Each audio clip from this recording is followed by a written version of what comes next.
ఒకసారి పాలు ఈశ్వరుని గురించి తపస్సు చేసింది. అప్పుడు ఈశ్వరుడు ప్రత్యక్షమై ఏమి నీ సమస్య అని అడిగాడు.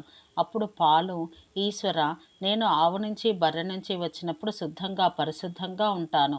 అయితే ఈ పాపిష్టి మానవుడు వాడి ప్రయోజనం కోసం నాలో పులుపు చేవేసి నా మనసును విరిచేస్తున్నాడు. నన్ను రక్షించు అని చెప్పి బాధపడిందిట.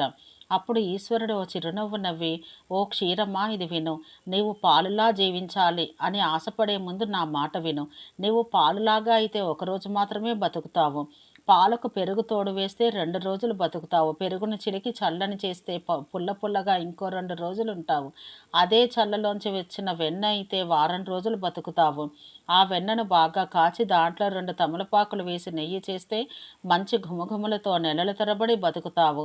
ఆ నెయ్యితోనే దీపం పెడితే నాకు అర్పణమవుతావు. ఇప్పుడు చెప్పు, ఒకరోజు పాలులాగా ఉండి పాలులాగానే చేస్తావా, లేక క్షణక్షణం అనుక్షణం రోజు రోజుకో పెరిగి రూపాంతరం చెంది నాకు అర్పణ అవుతావా అని ఈశ్వరుడు ప్రశ్నించారు.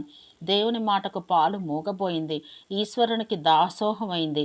తన మనసులో ఉన్న అంధకారానికి సిగ్గుపడి బయటకు వచ్చింది. ఈశ్వరుడు ముందు ప్రజ్వలించి దీపంలా నిలిచిపోయింది.